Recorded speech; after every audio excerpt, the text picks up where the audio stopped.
I never thought the sound of a suitcase zipper could slice through a decade of marriage, but that's exactly how it started. "Ethan, I'm leaving tonight," she said, her voice as calm as if she were reading a grocery list.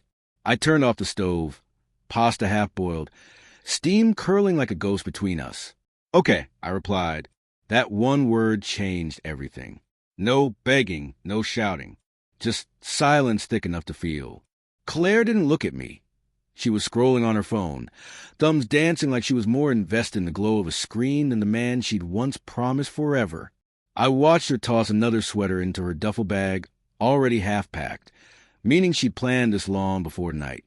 "I need space." "I'm not happy," she said, eyes still on her phone. "You got space," I answered. "As much as you need." Her eyes flicked up for the first time, a flicker of surprise crossing her face, because I wasn't chasing her, wasn't playing a role she expected. She'd come prepared for a scene. Tears, arguments, maybe me begging her to stay. Instead, she got calm indifference. "Don't contact me," she added sharply. "I'll reach out when I'm ready to talk about the rest." "The rest," I repeated quietly, knowing she meant divorce. She slung the bag over her shoulder and walked out. No hug, no backward glance. The door clicked shut, final and echoing in the quiet kitchen. The pasta boiled over. The smell of burnt starch filled the air. For 10 full minutes, I stood still, staring at the door she closed behind her. Then something inside me shifted, clarity replacing shock. She wanted out? Fine. She'd get exactly what she asked for. I turned off the stove, dumped the ruined pasta, and opened my laptop. The cursor blinked like a heartbeat as I logged into our accounts. First on the list, the Platinum card, her favorite. Supplementary under my name. Canceled. Second, the Visa. Gone. The automatic monthly transfer to her personal account, the self-care fund, she called it. Scheduled for next week. Deleted. She wanted independence? She could have it. I leaned back in my chair, watching the transaction confirmations appear one by one. It wasn't anger driving me. Not really. It was logic. You don't tell someone you're leaving and still expect them to finance your getaway. That night, I ate overcooked pasta alone and went to bed earlier than usual. Slept better than I had in months. 3 days passed in blessed quiet. No texts, no slammed doors, no passive-aggressive sighs from across the room. I cleaned the house, sorted the clutter she left behind, and rediscovered what peace felt like. Then, at 9 p.m. on the third night, there was a knock on my door, loud, insistent, almost panicked. I opened to find Claire standing there, hair messy, eyes red, wrapped in a hoodie that wasn't designer. "My car got declined," she blurted out, breathless. "The Amex at dinner." "Dinner." I echoed, "So not starving, then." Her eyes widened. "You canceled it?" "I did." "Why would you—" she started, but I cut her off. "You told me not to contact you. You moved out. That card was a household account. You're no longer part of this household." Her jaw dropped, shock giving way to fury. "But I needed that. It was humiliating. Ethan, I was with—" She hesitated. "A friend. Vincent." I asked. Her silence was confirmation enough. "Sounds like a you and Vincent problem," I said, staying in the doorway, making no move to invite her in. "This isn't fair," she cried. "I need money. My visa doesn't work either." "Also canceled," I said simply. "And the transfer, the monthly one, it didn't come through. That was your allowance as my wife in my home. You ended that arrangement." Tears welled up, and for a brief second, I saw the woman I used to know. But then I remembered the coldness in her eyes as she'd walked out, and the sympathy dissolved. "You can't just cut me off," she said, voice trembling. "We're married. Marital assets." "Not touching them," I interrupted. "Your car is yours. Paid off, by the way. Your personal bank account is yours. This house? Mine. Bought before we met. The cards were supplementary. The allowance was a gift, not a contract." She looked at me, disbelief turning into panic. "But I need things. Expenses. Rent. Then talk to Vincent. Or get more hours at your boutique." Her lips parted in outrage. He's just a friend. He's helping me find a place to stay. Then maybe you should thank him instead of yelling at me. You're being awful. I'm being practical. You'll regret this, Ethan. I already regret 10 years, Claire. This is just damage control. Her face twisted. She turned on her heel and stormed off into the night, muttering curses I didn't bother to catch. I shut the door slowly, the click of the latch sounding like punctuation at the end of a long, ugly sentence. Then I poured myself a glass of whiskey, sat on the couch, and stared at the quiet living room. Round one was over. The next few days were peaceful, mostly, until my receptionist at work, Hannah, called. "Hey, Ethan," she said carefully. "Your wife, Claire, called 3 times this morning. Said it was an urgent financial matter." "She's not my financial matter anymore," I replied. "If she calls again, just tell her I'm unavailable." Hannah chuckled. "Already did." She didn't take it well. I thanked her and hung up. By evening, the text started, "Mutual friends, mostly hers. Claire's really upset. What happened? Why'd you cut her off?" I kept my replies short. She ended our marriage. I respected her wish for no contact. I adjusted finances accordingly. Private matter. Some backed off. Others pushed. I blocked them all. But the real fireworks came from her sister, Melissa. A blocked number popped up one night. Against my better judgment, I answered. "Ethan, what the hell are you doing to my sister?" She screamed before I could even say hello. "Good evening to you too, Melissa," I said flatly. "She left you because she needed space, and you're punishing her, cutting her off like some dictator." She walked out of my house, told me not to contact her, and took my car keys. I said, I respected her wishes.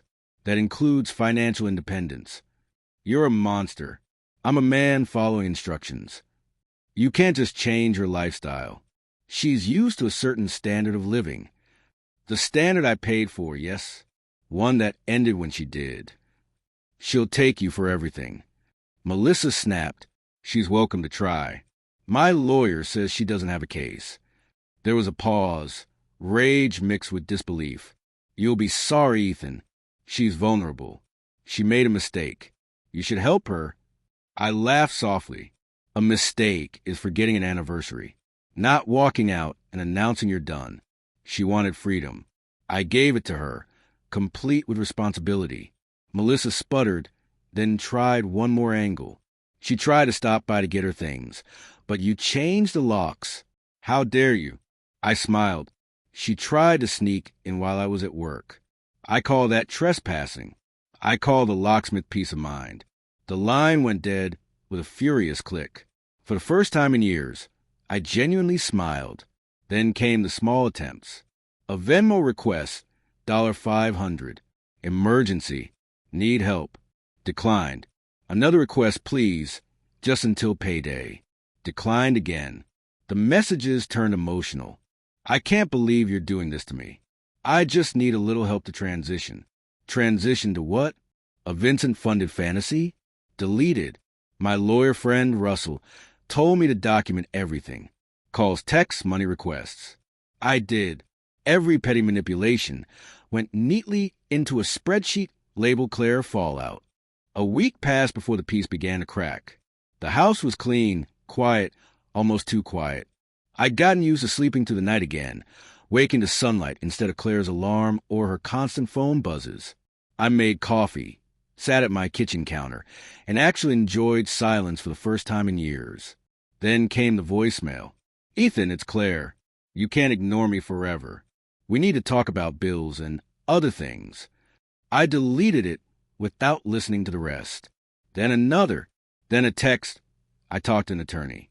"You can't just cut me off like that." There it was. The first shot in round 2. My lawyer, Judith, had already warned me this might happen. "Don't panic," she'd said. "They always try the sympathy route first. When that fails, they escalate." Sure enough, escalation came fast. That Monday morning, Hannah called again. She'd been calling the office nonstop. I told her you were in a meeting all day, but she's persistent. Persistent is her favorite word. I muttered, "Thanks, Hannah. Keep a log." By Tuesday, mutual friends were back in my messages. Claire had started telling her version of events.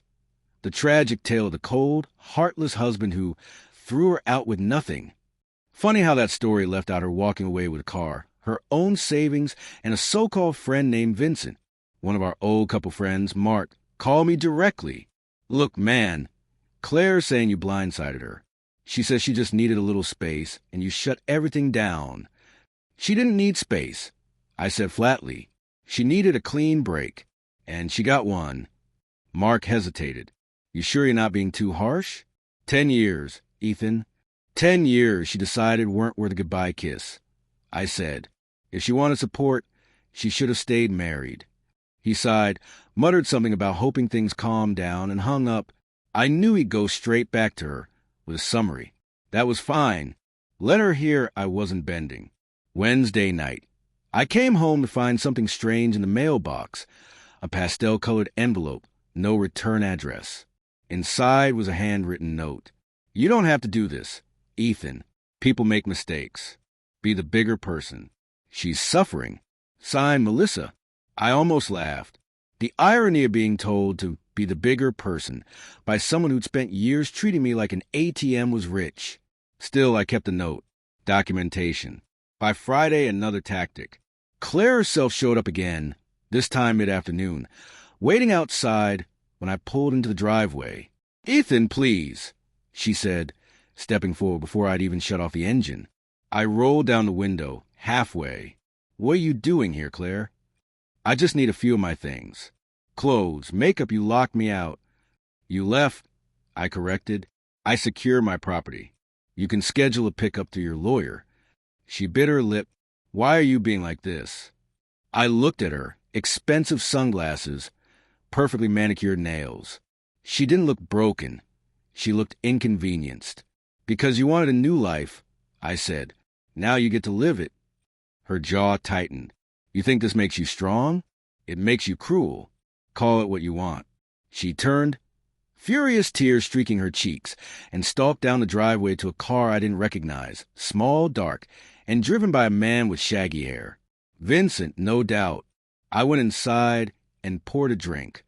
It was becoming a pattern. 2 days later, she tried something new. The Venmo request returned, but this time with comments. For rent, for food, for my medication.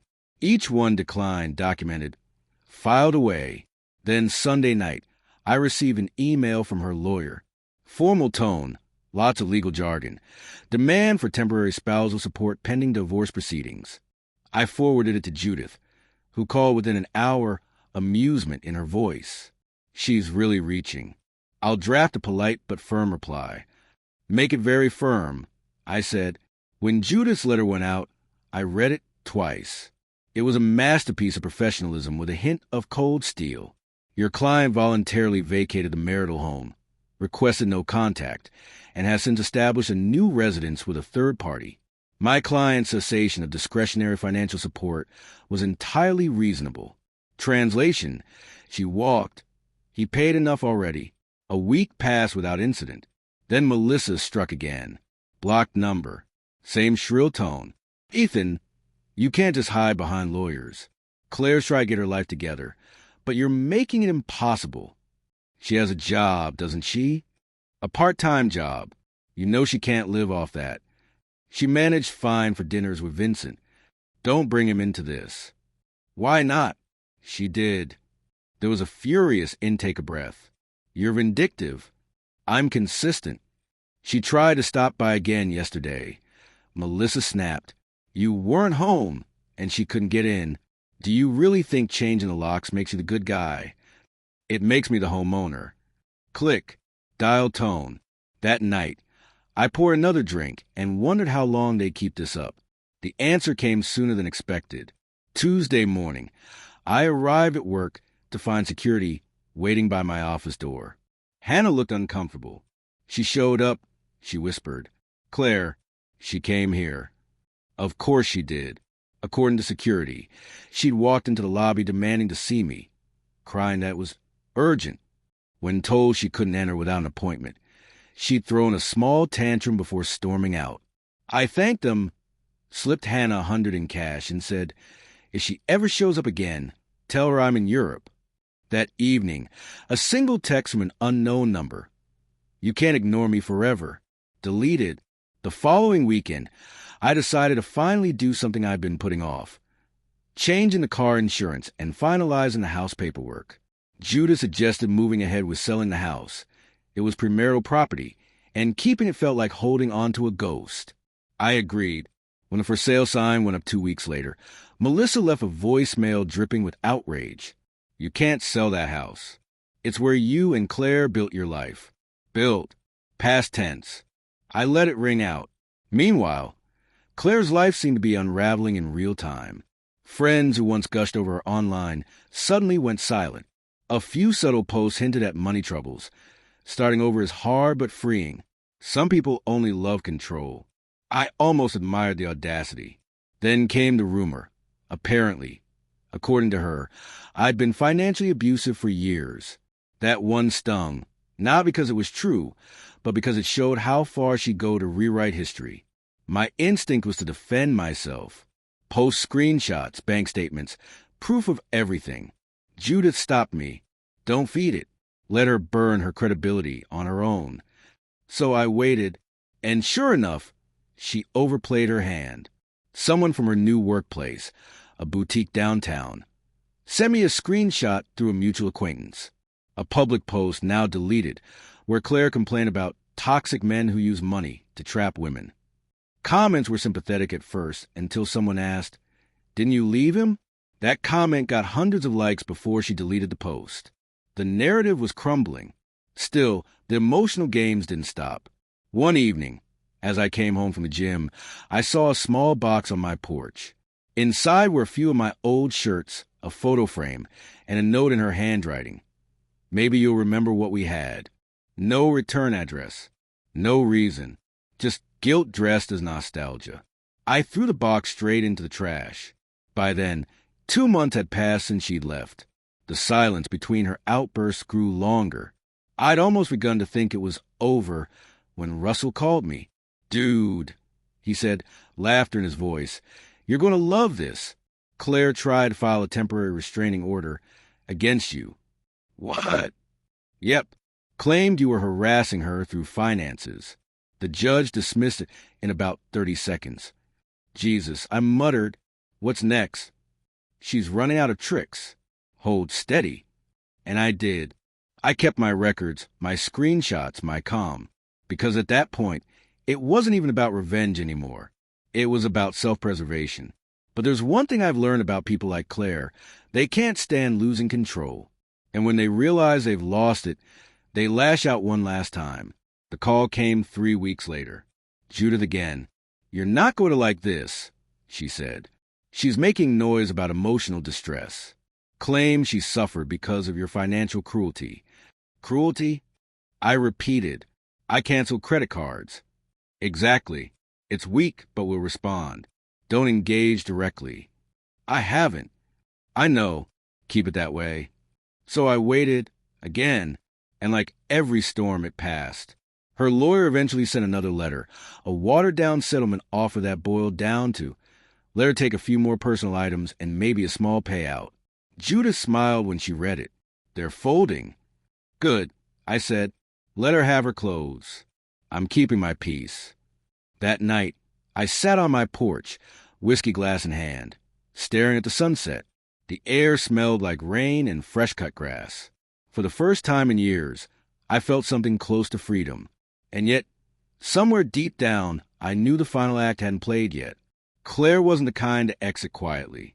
She'd want one last appearance, one last attempt to rewrite the ending. She'd get it, but this time, I'd be ready. The peace didn't last. It never does. 2 weeks after Judith said they were folding, my phone lit up again. Not with Claire's number this time, but an unknown one. Against my better judgment, I answered. "Ethan?" The voice was low, male. "This is Vincent." I almost laughed. "You have some nerve calling me." "I'm just trying to help Claire move on, man," he said. "She's been a mess. You could at least talk to her, let her get some closure." "She's had months," I said coldly. Closure isn't my job anymore. You don't get it, he snapped. She's not eating, she's... I hung up. The irony wasn't lost on me. The guy who helped break the marriage was now acting like the emotional messenger. I blocked his number before he could call again. That night, I poured myself another drink and looked around my house. The house that used to echo with her laughter and her complaints, her perfume and her drama. It was quieter now, calmer, but still heavy with old ghosts. I made up my mind. I was selling it. When the buyers came to view it, a young couple, smiling, holding hands, I realized something strange. I wasn't sad, not even nostalgic. It felt like closing a chapter that had already rotted at the edges. Judith finalized the papers a week later. The house sold faster than expected, and the profit was solid. When the wire transfer hit, I didn't feel triumphant. I felt done. That night, I booked a small apartment downtown, modern, minimal, new. A clean start. But Claire wasn't done. The first sign came from Hannah again. Ethan, I think she's trying to get you fired.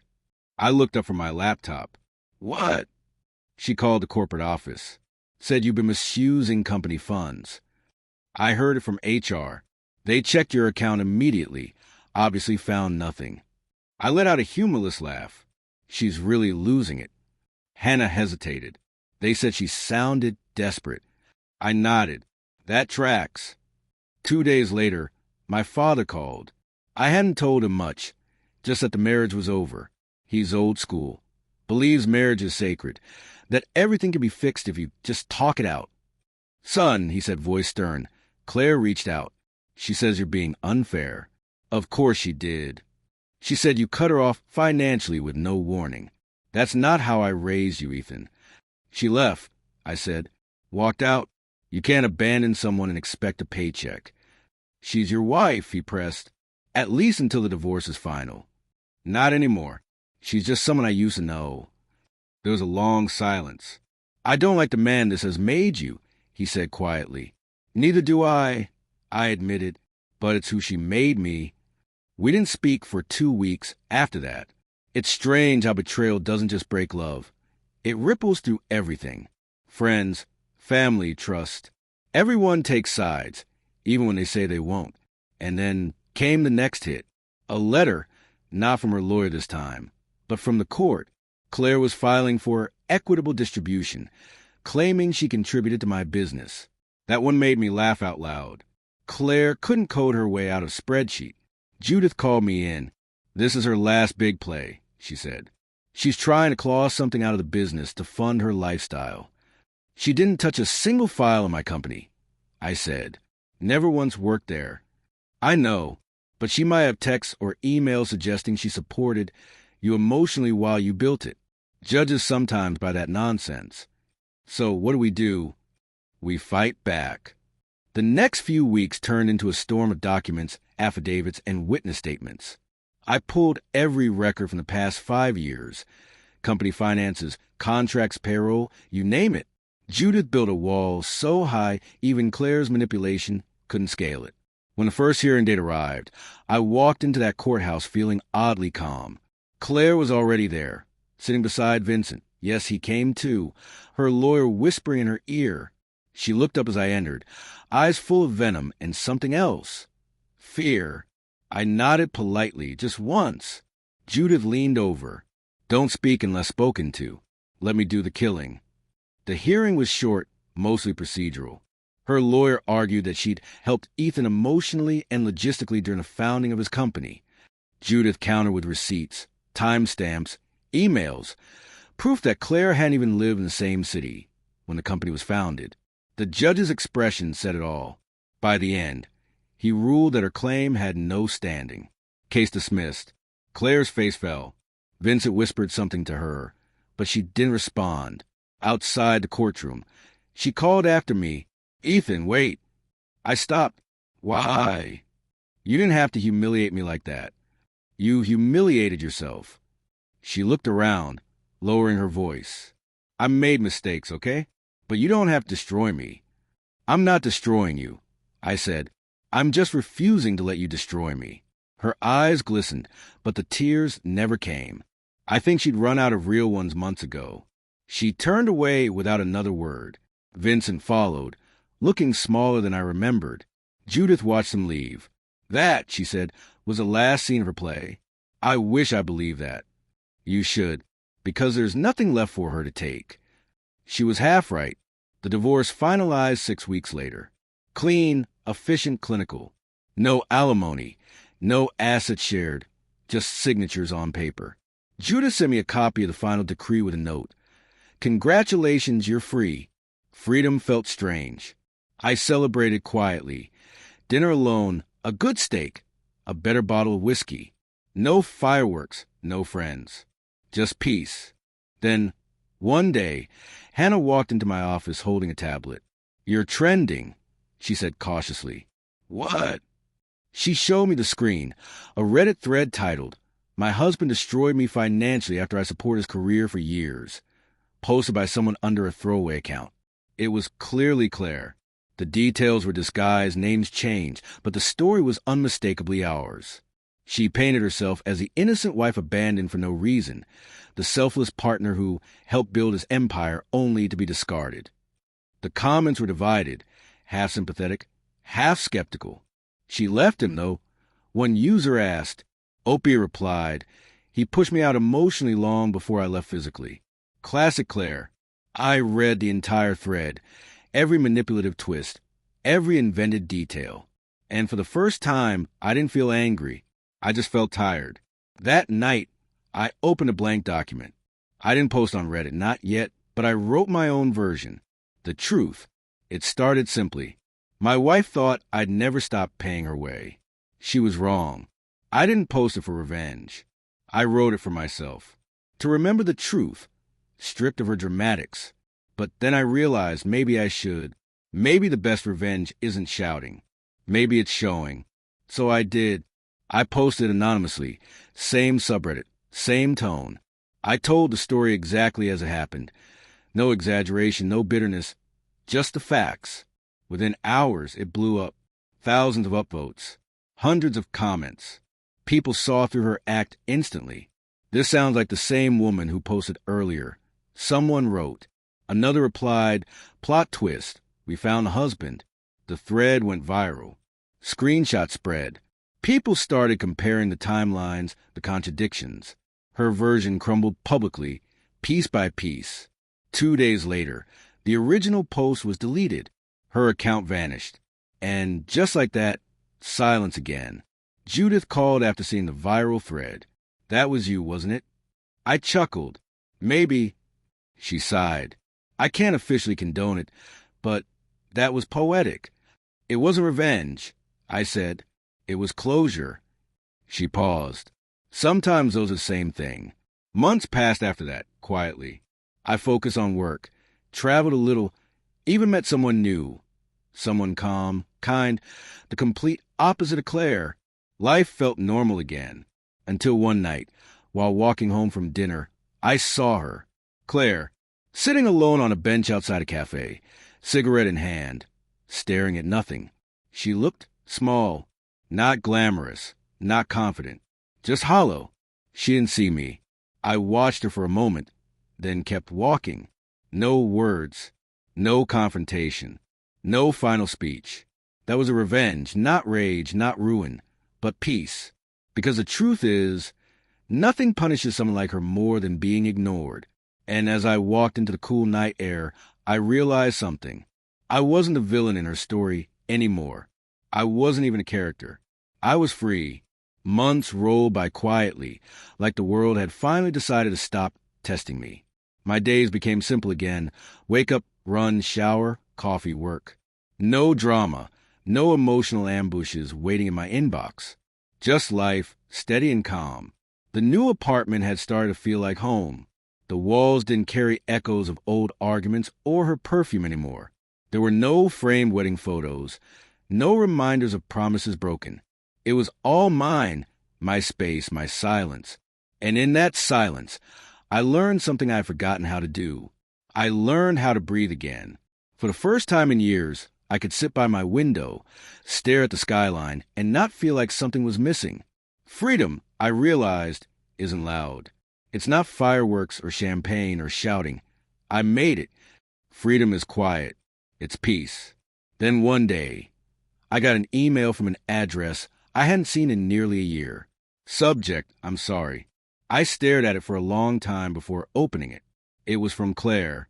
The message was long, rambling, half apology, half justification. She said she didn't mean to hurt me, that she was lost, that Vincent wasn't what she thought, and that she'd made mistakes she couldn't undo. She said she'd read that post on Reddit. She didn't say it directly, but I knew she'd seen my version of the story.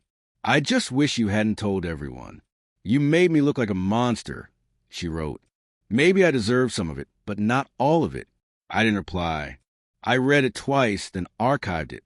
Because the thing about closure is, you don't get it from them. You give it to yourself. A week later, she tried again. Another email, can we just talk? For real this time. No lawyers. No anger. I deleted that one without opening it. She sent one final message after that. You win. Hope you're happy. And for once, I really was. The company thrived. We landed 2 new clients and expanded into a second office. Hannah got a promotion, well earned. Russell and I started a mentorship program for young entrepreneurs. Something Claire always said was a waste of time. And I started seeing someone new. Her name was Lily. We met at a tech conference in Seattle. She wasn't loud or dramatic, just calm, funny in a quiet way, the kind of person who listens more than she talks. Our first date was simple. Coffee, long walk, easy conversation. I didn't talk about Claire, not right away. But when I finally did, Lily just nodded and said, some people don't love you, they love what you do for them. That hit harder than anything Judith or Russell ever said. With Lily, things weren't perfect, but they were real. No mind games, no guilt, no constant test of loyalty. Just 2 people choosing peace over chaos. I stopped checking social media. Stopped caring what anyone thought. The Reddit post faded into the archives like everything does eventually. Life moved forward.